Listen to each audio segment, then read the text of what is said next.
Garrantzitsua alda zuentzat, zuen seme-alabek euskeraz egin dezaten? Sí, yo no sé, pero estudia en el modelo D y hace el lenguaje musical en euskera también. Eta eskatzen aldiezu zure seme-alabei euskeraz egiteko? Sí, pero es que entre los amigos nos cuesta mucho. Yo ya les digo que cojan la costumbre de hablar en euskera, pero... Eta zure buruari ere eskatzen aldiozu halakorik?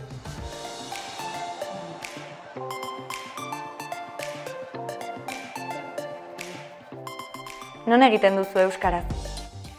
Musikan eta eskolan. Eta kirola eta bila gazteleraz. Eta non egiten duzu erdaraz? Etxean eta lagunekin.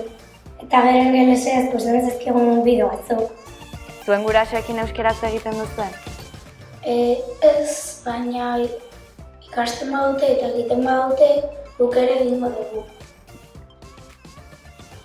Quizás sea verdad que asocie el euskera con el colegio y que el ocio también pues, sea en euskera. Podríamos tenerlo en cuenta y pedirlo en las extraescolares. O sumergirnos más en la cultura. Nos tendríamos que enterar de la programación cultural que hay y compartirla con ellos. No sé, de alguna manera desde casa animarles a que hablen en euskera, que lo vivan.